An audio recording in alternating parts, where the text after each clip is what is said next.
ওটাও বাচ্চা। তো কৃষ্ণ কি করেছে, নোড়া দিয়ে যে হাঁড়িতে দই ছিল ওই হাঁড়ির ওপরটায় মেরেছে। ওপরটা তো ফাঁকা, দইটা তো নিচে আছে। ঠাম করে আওয়াজ হয়েছে। কৃষ্ণ বলছে হাঁড়িকে, ও মাকে নালিশ করবি? মানে আওয়াজটা একটু বেশি জোরে যাচ্ছে, সরু আওয়াজ দূরে যাচ্ছে। আমার কৃষ্ণ কি করেছে, হাঁড়ি নিচে দিয়েছে। এবার নিচে মারলে কি হবে, পুরো ভরা হাঁড়ি ফেটে গেছে। যেই ফেটে গেছে সব দই গড় গড় করে বেরিয়ে এসছে, কৃষ্ণের পায়ে এসে পড়েছে।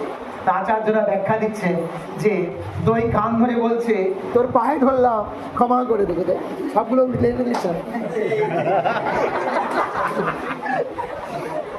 তো পায়ে ধরলাম বলে দৌড়ে এসে কৃষ্ণের পায়ে পড়েছে দই। এগুলো আমি বলেছি বাবু, এগুলো বলে নিয়ে এখানে বলে ফেললাম। দই কৃষ্ণের পায়ে এসে পড়েছে। আর কৃষ্ণ ওই দই হাঁড়ি যেই ভেঙে গিয়েছে, ভয় পেয়ে গেছে। বাচ্চা মানে বদমাইশি করার আগে বুঝতে পারে না আমার দ্বারা কিছুটা ভুল হয়ে যাবে, হয়ে যাওয়ার পর ভেবা চাকা খেয়ে যায়। কি হয়ে গেল, তো ওইরকমই হয়েছে, ভেবা চাকা খেয়ে গেছে কৃষ্ণ। ও ভালো মন্দির শুনছে, এই জন্য আসলো। এখন কৃষ্ণ দৌড় মেরেছে কোথায়, ঘরে।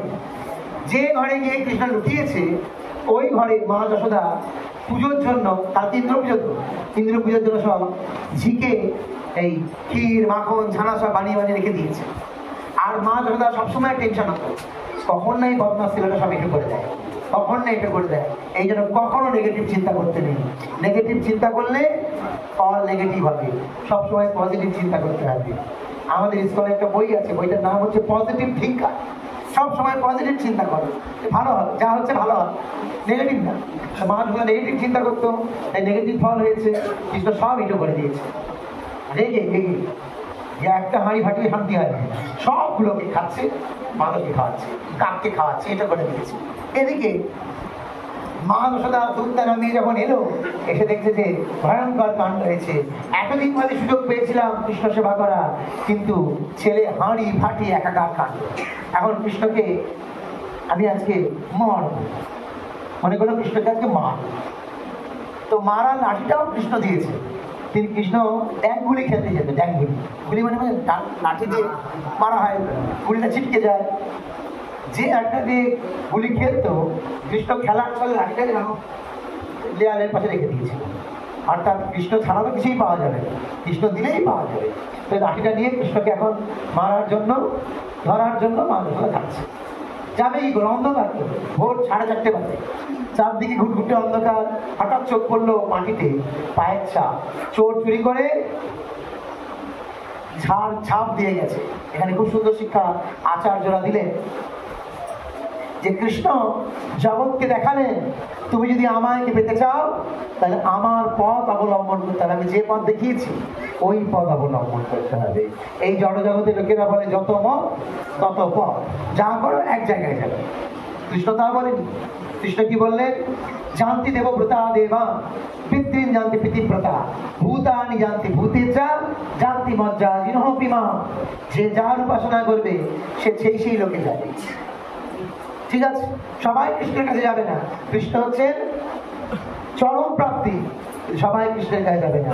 যে গুরুকেই ভগবান বলে মনে করবে সে গুরু লোকে যাবে। এখন গুরু কোন লোকে গেছে বিচার করতে হবে। আপনাদেরকে সেই বোম্বে দানের গল্প বলেছিলাম, বোম্বে দানের গল্প তারা শুনতে চান? বোম্বে দানের গল্প শুনবেন? এক শিষ্য বোম্বেতে পারে, গুরুদেবেরও বোম্বেতে পারে। তো গুরুদেবকে শিষ্য দীক্ষা নিয়েছে। দীক্ষা নেওয়ার পর গুরুদেব বলছে, তুই শিষ্য বলছে গুরুদেব কি মন্ত্র জপ করবো? তো গুরুদেব বলছে আমার মন্ত্র জপ করবি, জয় গুরু জয় গুরু জয় গুরু জপ করবি, আমার মন্ত্র জপ করবি। তো গুরু শিষ্য বলছে গুরুদেব এই মন্ত্র জপ করলে আমি কোথায় যাবো? না বৈকুণ্ঠে যাবো। তুই আমার মন্ত্র জপ কর, তুই বৈকুণ্ঠে যাবি। তা শিষ্য বলছে ঠিক আছে গুরুদেব, তাই হবে। তখন গুরুদেব বললো, যদি দীক্ষা নেওয়ার দিয়েছিস তাহলে গুরু দক্ষিণা দিতে হবে। তখন শিষ্য বললো, হ্যাঁ গুরুদেব, আমি আপনাকে পুরো বোম্বে শহরটা দক্ষিণাস্বরূপ দিয়ে দিলাম, পুরো বোম্বেটা দান করে দিলাম দক্ষিণাস্বরে। তো গুরুদেব বলছে, হ্যাঁ রে, বোম্বে কি তোর বাপের সম্পত্তি যে তুই বোম্বে দান করে দিলি? তখন শিষ্য বলছে, গুরুদেব বৈকুণ্ঠ কি আপনার বাপের সম্পত্তি? আপনার নাম জপ করি করে আমি বৈকুণ্ঠে যাবো। তাহলে বৈকুণ্ঠ নারায়ণের জপ করলে বৈকুণ্ঠে যাবো, আপনার নাম জপ করি করে যাবো। ঠিক না? গুরুদেব কথা বলতে গুরুদেব বলছে আমার নাম জপ করলে চলে যাবে না, চতুর্দিকে এটাই চলছে। ভগবানের আসলে ভগবান নেই, গুরুকে বসিয়ে দেওয়া হয়েছে। সো অহম, আমি সেই সব, আমি নাম বলবো না, কেউ দুঃখ পেতে পারে, বিচার করবে। পরম পুরুষোত্তম ভগবানকে আরাধনা না করে ব্যক্তি আরাধনা করছে, মানুষকে আরাধনা করছে। এইভাবে মা যশোদা ওই চরণের ছাপ দেখে দেখে চলে গেল ঘরে। যখন ঘরে গেল তখন দেখলো যে কৃষ্ণ বাঁদরদেরকে মাখন খাওয়াচ্ছে। রামলীলায় বাঁদররা সাহায্য করেছিল, বাঁদরদের কিছু খাওয়াতে পারেনি। কৃষ্ণলীলায় দলা দলা করে মাখন নিয়ে বাঁদরদের খাওয়াচ্ছে। আর বাঁদরগুলো এই মুখে বসেছিল, যেন আপনারা বসে আছে, আর কৃষ্ণ এই মুখে বসেছিল, আর মা ধরে এদিক দিয়ে এসছে। হাতে কি আছে? লাঠি। লাঠিটা দেখে বাঁদরগুলো হুপ হুপ দৌড়। যখন বাঁদরগুলো লাঠি লাঠি পালালো তখন কৃষ্ণ চিন্তা করলো ডাল বেকুচ কালা। বাঁদরগুলো তো ভালোই খাচ্ছিল, পালিয়ে গেল কেন? তাকিয়ে নিচ্ছে মা যশোদা লাঠি নিয়ে, একদম এক লাফ, যেখানে বসে মাখন দিচ্ছিল ওখান থেকে এক লাফে লাফ দিয়ে পড়েছে উঠেছে। যশোদা অভিলোক লব্ধা মামা। কৃষ্ণ দৌড়াচ্ছে, যশোদাও দৌড়াচ্ছে, লব্ধা লাফ দিয়েছে। আর পরামৃষ্ট মত্তম তত দ্রুত গোপ্পা, গোপ্পা মানে গোপী, গোপীও কৃষ্ণকে ধরার জন্য দ্রুত হাঁটছে বা দৌড়াচ্ছে। একটা শ্লোক শেষ হলো 1 ঘন্টা। ঘরে কৃষ্ণ লাঠি মাথায় তাকিয়ে দিল, 6টা 10। তখনের চোখ বলেছিল। তো যেই মা যশোদা কৃষ্ণকে ধাওয়া করলো, কৃষ্ণ চিন্তা করলো জানি রাজবাড়িতে গিয়ে প্রবেশ করবো, যেখানে সভা বসে। কিন্তু এত বুদ্ধিমান কৃষ্ণ, সর্বজ্ঞ কৃষ্ণ জানেই না যে আজকে ইন্দ্র পুজো, সবাই ওখানে চলে গেছে, সভা ফাঁকা, কেউ নেই। সবাই গিয়েছে, ভাবলো যে সবাই বয়োজ্যেষ্ঠ পুরুষরা থাকবে, বাড়ির বউ ওখানে ঢুকবে না, তাই ওখানে গেছে। গিয়ে দেখলো কেউ নেই ওখানে। কি করবে? দৌড় মারলো রাস্তায়। ভেবেছিল রাস্তায় বাড়ির বউ বেরোবে না, কিন্তু মা যশোদাকে এতই জেদ চেপে গিয়েছে, রাস্তাতে বেরিয়ে গেছে মা যশোদা। দৌড়াচ্ছে, দৌড়াতে দৌড়াতে হঠাৎ কৃষ্ণের চরণের দিকে তার চোখ পড়লো। মা যশোদা যে আমি দৌড়াচ্ছি ঠিক কথা, কিন্তু কৃষ্ণের অত সুন্দর চরণ, মানে দুধের ফেনার থেকেও নরম চরণ, ওর চরণে তো আঘাত লাগছে। আমি দৌড়াচ্ছি ঠিক আছে, কিন্তু কৃষ্ণের পায়ে লাগছে তো, খালি পায়ে দৌড়াচ্ছে। কত কাঁকড়, বালি, কাঁটা, বাবলা কাঁটা প্রচুর চিন্তা করছে, পায়ে ফিরে যাবে। এই চিন্তা করে মায়ের মনটা একটুখানি দুর্বল হয়েছে। আর অন্তর্যামী কৃষ্ণ কিন্তু ভগবান না, সে বুঝতে পেরে গেছে যে আমার মায়ের মনটা ভেতর থেকে ঠান্ডা হচ্ছে আজকে। সাথে সাথে দৌড়টাকে, গতিটাকে কমিয়ে দিয়েছে। আর যেই গতিটা কমিয়েছে, সাথে সাথে কৃষ্ণকে ধরে ফেলেছে। কে? হ্যাঁ, যশোদা ধরে নিয়েছে। সেই ধরে নিয়েছে, সাথে সাথে কি হয়েছে? কৃষ্ণ চতুরের শিরোমণি কান্না করতে আরম্ভ করেছে। মায়ের তো লাঠি দেখেছি, লাঠিতে উত্তম মধ্যে দেয়, তাই ভয়ে ভয়ে আগে থেকেই কান্না করছে। মাতারিদের আর বাচ্চাদের এইটাই হচ্ছে বড় অস্ত্র। কিছু হলো কি সেটা? চোখের জল। প্রশান্ত মহাসাগর চোখে রাখা থাকে, মন্ত্র বললেই বেরিয়ে কৃষ্ণ কান্না করতে আরম্ভ করে দিয়েছে। এমনিতে কান্না বেরোচ্ছে না, রং যাচ্ছে। রুদন্তম মোহর নেত্র যুগমৃতন্তম করম ভজ যুগেন তাতঙ্গ রুদন্তম মোহর নেত্র যুগমৃতন্তম করম ভজ যুগেন তাতঙ্গ নেত্রম মুহূর্তাস কণ্ঠ তিরেকাঙ্গ কণ্ঠ মুহূর্তাস কণ্ঠ তিরেকাঙ্গ কণ্ঠ চিত দৈব নাম নর ভবানী বন্ধ ভবানী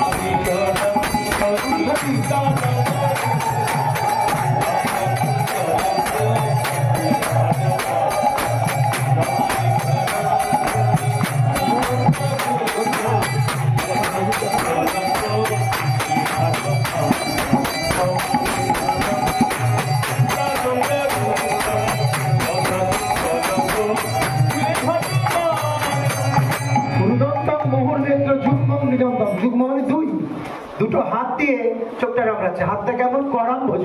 কর মানে হাত, অম্বু মানে জল, আর অম্বুতে মানে জলে যা জন্ম পদ্ম, কৃষ্ণের হাতটা কেমন? পদ্মের ন্যায়, করম ভোজ।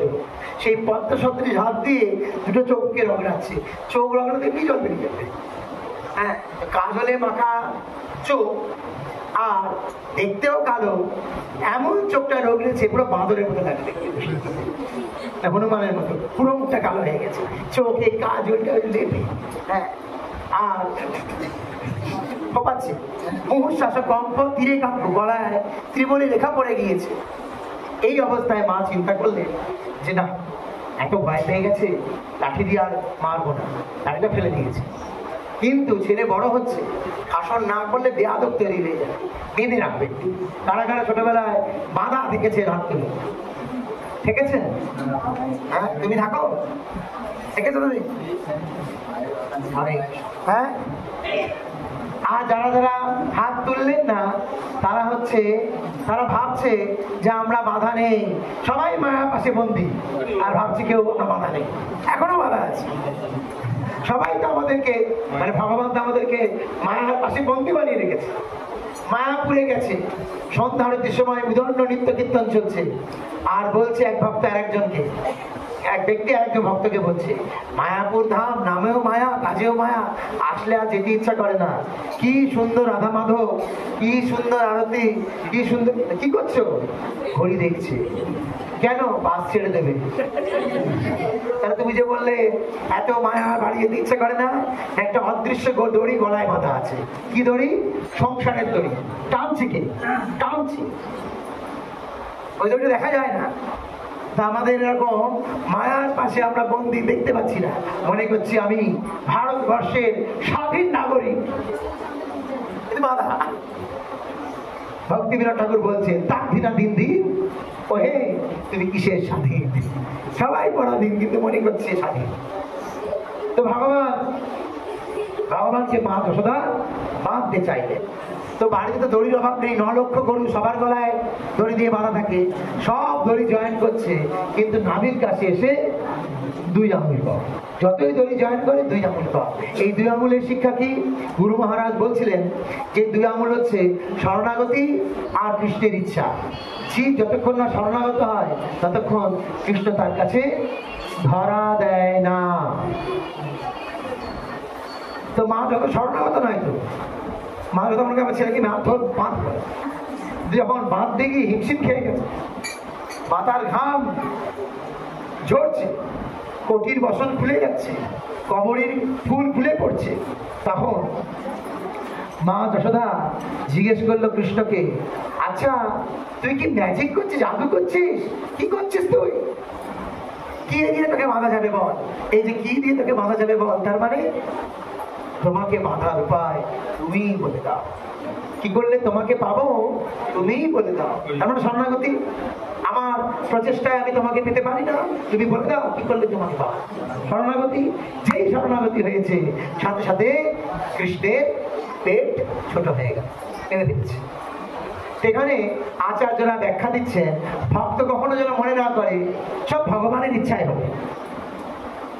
ভগবান চাইলে মানা করবে, ভগবান চাইলে ভোগ লাগাবে না। ভগবান চাইবে তখন যখন তোমার ইচ্ছা থাকে। আমার ইচ্ছা আর ভগবানের কৃপা দুটো যখন হবে, তখন প্রেমের বন্ধন তৈরি হবে। বাঁদর আর বিড়ালের পন্থা। বিড়াল যখন এক জায়গা থেকে আরেক জায়গায় বাচ্চাকে নিয়ে যায়, তখন বাচ্চাটাকে ঘাড় ধরে নিয়ে যায়, বাচ্চা বেলাটা নেতিয়ে থাকে। আর বাঁদর যখন এক জায়গা থেকে আরেক জায়গায় বাচ্চাকে নিয়ে যায়, বাচ্চা বাঁদর মা বাঁদরকে আঁকড়ে ধরে, লাফিয়ে লাফিয়ে যায়। তা আমাদের দুটো পন্থাই অবলম্বন করতে হবে। কৃষ্ণের চরণটা চেপে ধরতে হবে, আর একইভাবে বিড়ালের মতো কৃষ্ণের কাছে স্যারেন্ডার হতে হবে। তোমার ইচ্ছাই সম্ভব, নচেত হবে না। এই যারা উঠে যাচ্ছিল, যেতে যেতে বলছিল, আর কোনোদিন তোমাদের সাথে আসবো, কোনোদিন তোমাদের সাথে আসবো। কেন? হে কৃষ্ণ, বলছে ঝগড়া করছে, আর মনে মনে বলছে, হে কৃষ্ণ, পরমাত্মার রূপে তুমি ওর হৃদয় আছো, বলো না ওকে গাড়িটা এখন না ছাড়ে। উল্টে গেছে। নিজ বলো চেষ্টা প্রতি ভরসা ছাড়িয়া, তোমার ইচ্ছায় আছি নির্ভর করিয়া। নিজের বল বুদ্ধি ত্যাগ করে ত্রিবিক্রমের ছেড়ে দিন, যা করবে কৃষ্ণ। দেখুন কৃষ্ণ সবকিছু ভালো ভালো করবে, সব সঠিক করবে। এইভাবে শরণাগত হলে বাঁধা হয়ে গেলেন। কি দিয়ে বাঁধা হলে? লাইলন দড়ি, নারকেল দড়ি, পাটের দড়ি না জুটের দড়ি? কি দিয়ে? ভক্তির দড়ি। ভক্তির দড়ি দিয়ে বাঁধা হয়ে গেলেন। এমন ভক্তির দড়ি যে ভগবানকে এর পরের মাস, এবছরে পুরুষোত্তম মাস আসছে, পুরুষোত্তম মাসে চৌরাঙ্গ অষ্টকম গাওয়া হয়। সেখানে একটি লাইনে বলা হচ্ছে, সেখানে বিল্লমঙ্গল ঠাকুর লিখছেন চৌরাঙ্গ গণষ্টকম। তিনি বলছেন যে কৃষ্ণ, তুমি সকল বন্ধন মোচন করতে পারো, সকল পাশ কাটতে পারো, যত দৃঢ় পাশই হোক না কেন, হ্যাঁ কাটতে পারো, কিন্তু আর তুমি অনেক কিছু চুরি করেছো। দুকুল চুরি করেছো গোপীদের। দুকুল মানে বস্ত্র। নদীতে দুকুল থাকে, একুল আর ওকুল, আর কাপড়েও দুকুল থাকে, এদিকে একটা পার, এদিকে একটা পার, দুকুল। তুমি গোপীদের বস্ত্র চুরি করেছো, রাধারানীর চিপ চুরি করেছো, অনেকের অনেক কিছু চুরি করেছো, কিন্তু কৃষ্ণ আজ তুমি চোর ধরা পড়েছো। কোথায়? আমার হৃদয়ের খাঁচায় তুমি আজ ধরা পড়েছো। সকল বন্ধন কাটতে পারলেও তুমি আমার প্রেমের বন্ধনকে কোনোদিনও করতে পারবে না। কতদিন আমি তোমাকে প্রেমের বন্ধনে আটকে রাখবো? প্রলয় কোটি শতান্তরে হবি, কোটি কোটি প্রলয় কাল পেরিয়ে যাবে, তবু তুমি আমার হৃদয় খাঁচায় চিরকালের বন্দী থাকবে, তোমাকে আমি ছাড়বো না। এইরকম ভক্তি মানে এইটাই। সেই ভক্তির জোরে কৃষ্ণকে বাঁধতে হবে। আনন্দ লাগছে না? লাগছে না? এই আনন্দ দেওয়ার জন্য কৃষ্ণ আবির্ভূত হয়। কৌশলীলাভি আনন্দ কুণ্ডে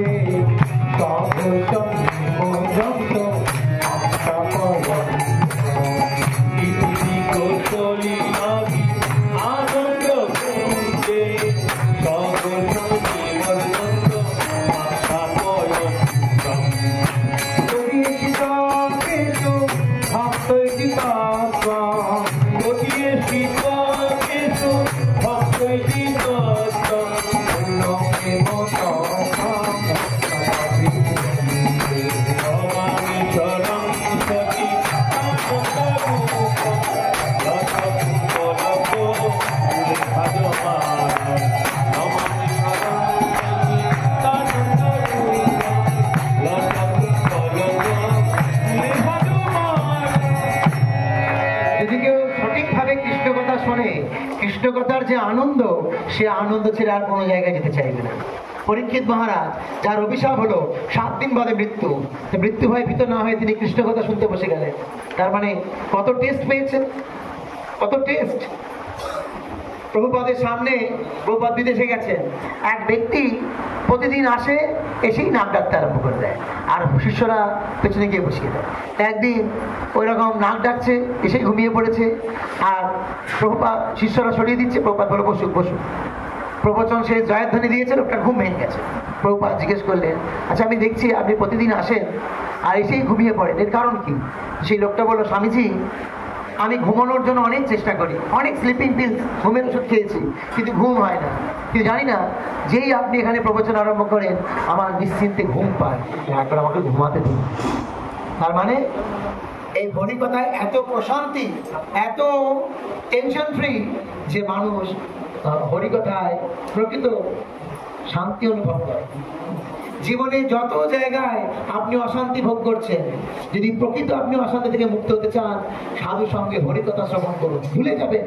হ্যাঁ, ভুলে যাবেন। সংসারও গেলামও ভুলে, হরিকথা।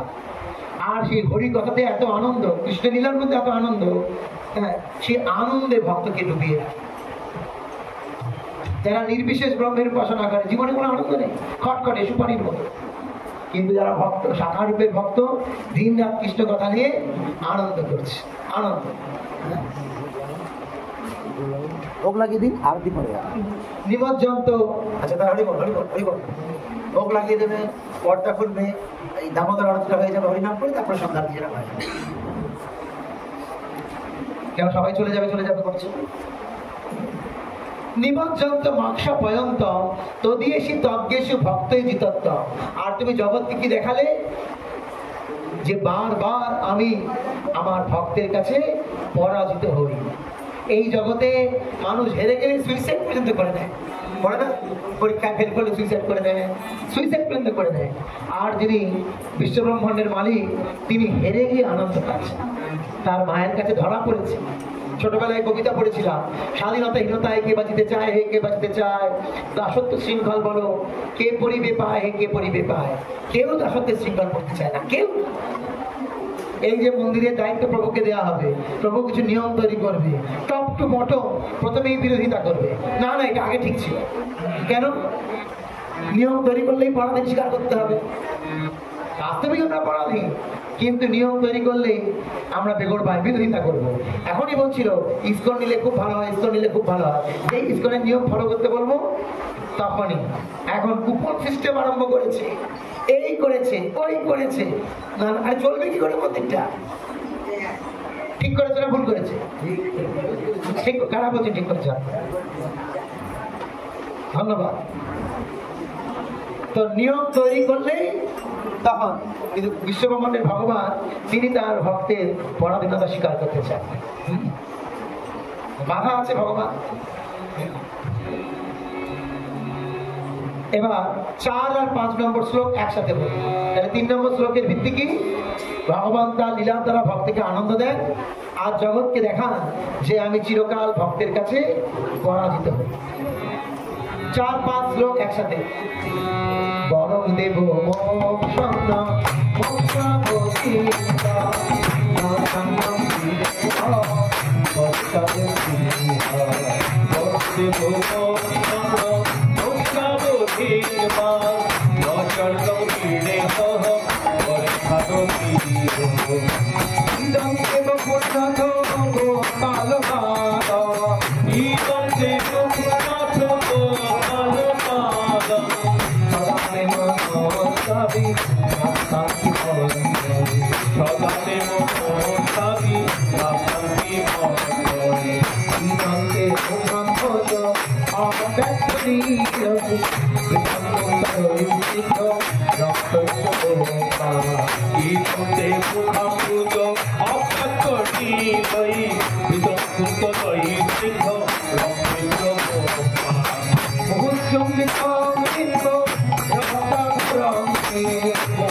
হে প্রভু, আমি তোমার কাছে কোনো বর চাই না, এমনকি মুক্তিও চাই না। মুক্তি পেয়ে কি হবে? আমি তোমাকে চাই। যারা ভক্ত তারা ভুলেও কোনোদিনও মুক্তি চাইবেন না। কারা কারা বলুন, প্রতিজ্ঞা করুন আমরা জীবনে মুক্তি চাই না। আর কেন? মুক্তি ভক্তের কাছে নরক তুল্য। ভক্ত মুক্তি চায় না, ভক্ত কি চায়? হে কৃষ্ণ, যদি আমি পোকা মাকড় পশু পাখিও হই, যেন সর্বজনে আমি তোমার সেবা করতে পারি। মুক্তি চাই। কৈবল্য নরকায়তে। কৈবল্য মানে মুক্তি। মুক্তি ভক্তের কাছে নরক তুল্য। আরে মুক্তি চাওয়ার দরকার নেই। যিনি ভক্ত, মুক্তি দেবী মুকুতাঞ্জলি হয়ে তার পায়ের কাছে ঘুরে ঘুরে বেড়াবে, হে ভক্ত আমি তোমার সেবায় রাখবো, মানে তোমাকে মুক্তি দেবো। ভক্ত চায় না। পক্ষ লঘুতাকৃত, তার কাছে লঘু হয়ে যায় ভক্তের কাছে। আর আমি কোনো গ্রহে আধিপত্যও চাই না, সার্বভৌমত্ব চাই না। কি চাই? তোমার এই গোপাল রূপটা আমি যেন সবসময় নিরীক্ষণ করতে পারি, দেখতে পারি, এটা চাই। তোমার গোপাল রূপটা কেমন? এই ইদন্তে মুখাম্ভজ অব্যক্ত নীলই। ভগবান কৃষ্ণের গায়ের রং কেমন? নীল। কেন নীল? আকাশ কেন নীল? গভীর তাই, অসীম তাই। সমুদ্র কেন নীল?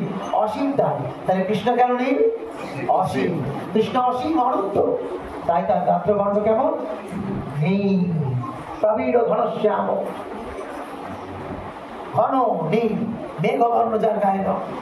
আর তাদের চুলগুলো কোঁচকানো কোঁচকানো। এখন ঠোঁটটা কেমন? বিম্ব ফলের মতো, পক্ষ বিম্ব ফল। অর্থাৎ তেলা কচু যদি পেকে যায়, যেরকম টুকটুকে লাল হয়, কৃষ্ণের ঠোঁটটা হচ্ছে এরকম পাকা তেলা কচুর মতো। এই পাকা তেলা কচুর সংস্কৃত শব্দ হচ্ছে বিম্বফল, বিম্ব। শ্রীমতী রাধারানীর বন্দনা করতে গিয়ে রঘুনাথ দাস গোস্বামী লিখলেন, রাধারানীর ঠোঁটটার দাঁতটা কেমন? বিম্ব ফলজিনী অধর সুরঙ্গিনী দশন দারিম্ব বীজ চিনি অতি শোভনী।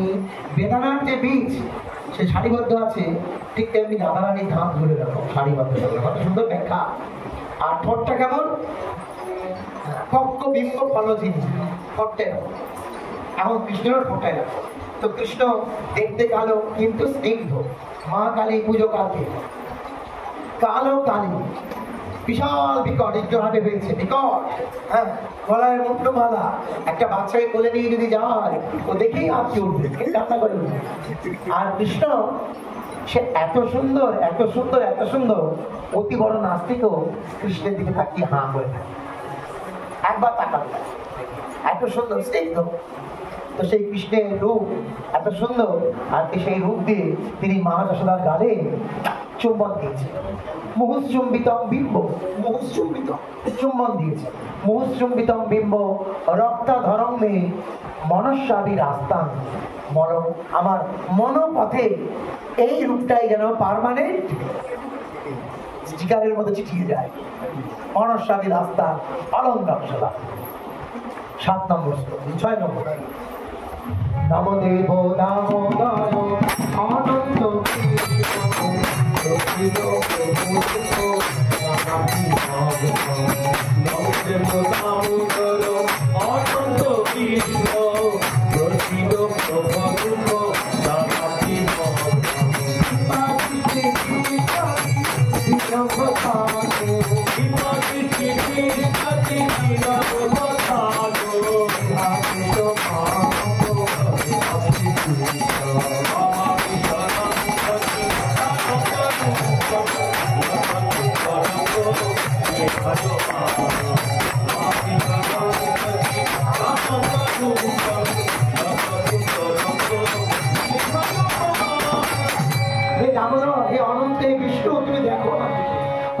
প্রসিদ্ধ মানে আমার দিকে তাকাও, তাকাও, এবার দেখো আমি কত দুঃখে আছি।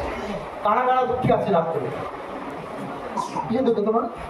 দোকানে তো ভালোই দাও।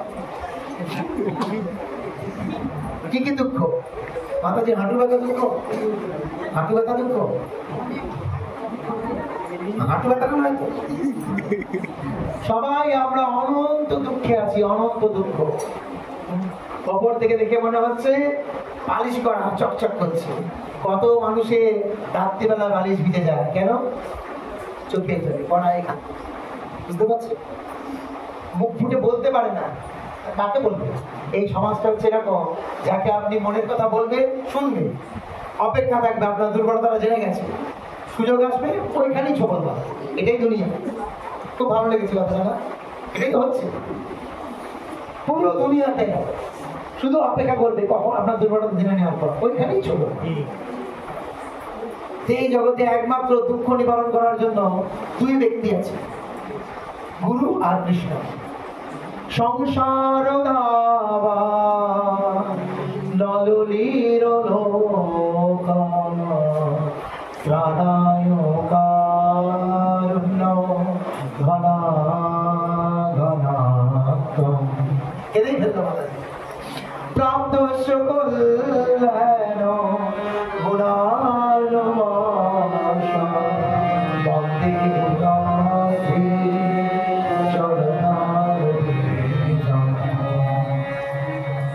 সংসার দাবানল, বাইরে থেকে কেউ কি আগুন লাগায় না, কি করে আগুন লেগে জানাও যায় না। এই দাবানলে সে আগুন কে নেভাবে? ডিপ ফ্রিজটা খুলেছে, ভাব করে হাওয়া বেরিয়ে আসলো, ঠান্ডা হাওয়া। ঠান্ডা হবে? হ্যাঁ, ডিপ ফ্রিজে ঠান্ডা হাওয়া খেয়েও ঠান্ডা হবে না। বাড়িতে আগুন লাগলে ফায়ার ব্রিগেডে চলে নিভবে, গায়ে আগুন লাগলে কম্বল চাপা দিয়ে নিভবে, কিন্তু আগুন যদি মনে লাগে, সে আগুন নেবানোর উপায় কি? সবার তো মনে আগুন লেগে আছে, মনে। সে আগুন নেবানোর একমাত্র উপায় হচ্ছে গুরুদেবের কৃপা।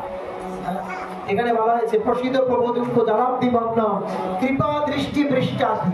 হে কৃষ্ণ, তুমি আমার উপর কৃপা বৃষ্টি করো, কৃপার বৃষ্টি। আর কৃষ্ণের কৃপার দৃষ্টিটা কি একটু বাজিয়ে দিন দেখি। দেখতো কালকে দুপুরে শোনো ভালো করে, কৃষ্ণের কৃপা মানে কি? প্রভু হে এমন দুর্মতি সংসার ভিতরে, বের করতে হবে, আমি একটা লাইন। প্রভু হে এমন দুর্মতি সংসার ভিতরে পড়িয়াছিল আমি। প্রভু হে বলো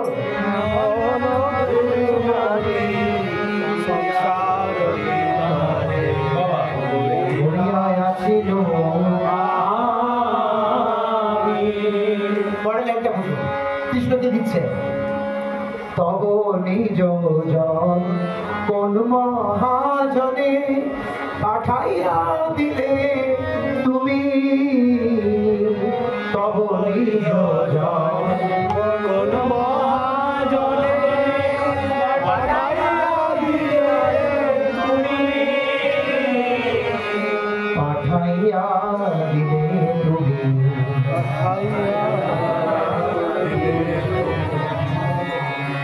দয়া করি মোরে পতিত দেখিয়া কহিল আমারে গিয়া, দয়া করি মোরে পতিত দেখিয়া কহিল আমারে গিয়া, শুনো ওহে দীনজন শুনো ভালো কথা,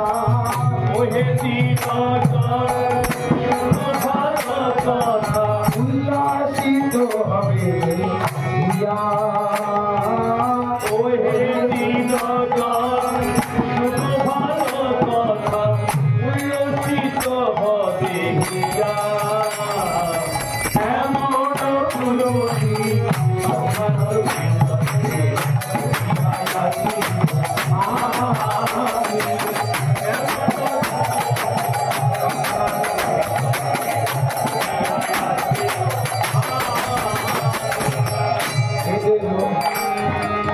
তো কৃষ্ণ আগে পাঠিয়েছে একজন মহাজনকে পাঠিয়েছে, মহাজন মানে একজন ভক্তকে পাঠিয়েছে, শিক্ষাগুরু দীক্ষাগুরু সেই মহাজন কৃষ্ণ পৃষ্ঠায় ভূত পাঠিয়েছে। আর তিনি কি এসে শেখাচ্ছেন? তিনি শেখাচ্ছেন না, তিনি কি শেখাচ্ছেন?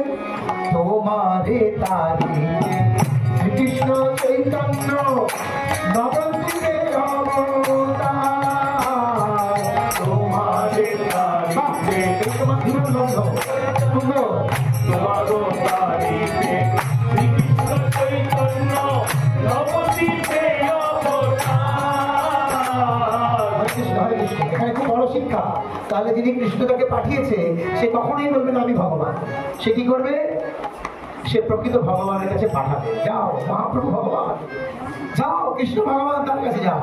কখনো বলবে না সোহাম আমি সেই, আমার পূজা করলেই হবে। এটা হচ্ছে গুরু চেনার উপায়।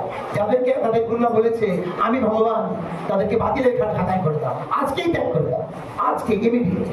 যে বলছে আমি তোমার গুরু, আমি কৃষ্ণ, বা যে আসল গুরু সে কৃষ্ণকে দেখিয়ে দেবে।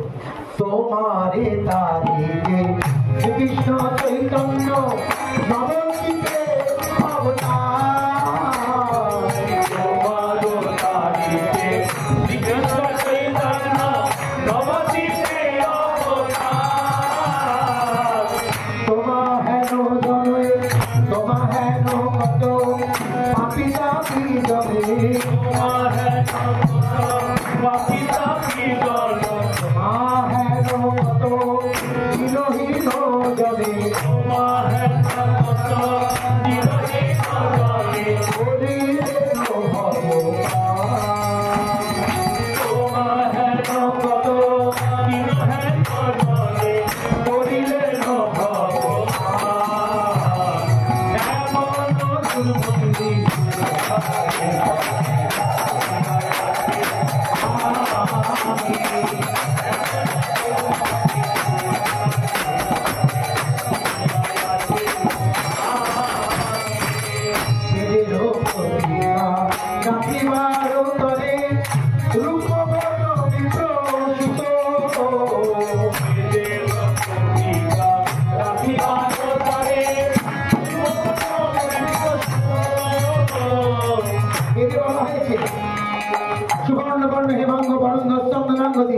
সন্ন্যাস কৃচ্ছম শান্ত নিষ্ঠা শান্তি পরায়ণ। কলিযুগে ভগবান নারায়ণ আসবে, সন্ন্যাস গ্রহণ করবে আর সারা বিশ্ব জুড়ে শান্তির বার্তা প্রচার করবে। সেই রূপবর্ণ বিপ্রসূত বেদের কথা অনুযায়ী আসলে তার নাম কি হলো? মহাপ্রভু নামে নদিয়া বাজায়, মহাপ্রভু নামে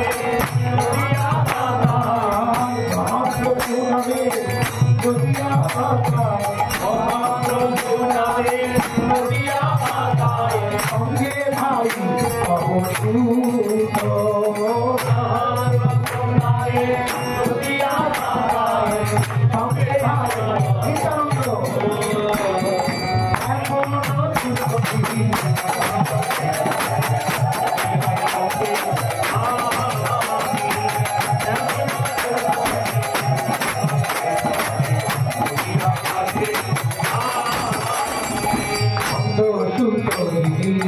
চৈতন্য প্রসাদ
আসিয়া দিনা তোমার চরণ তলে কথা শুনিয়া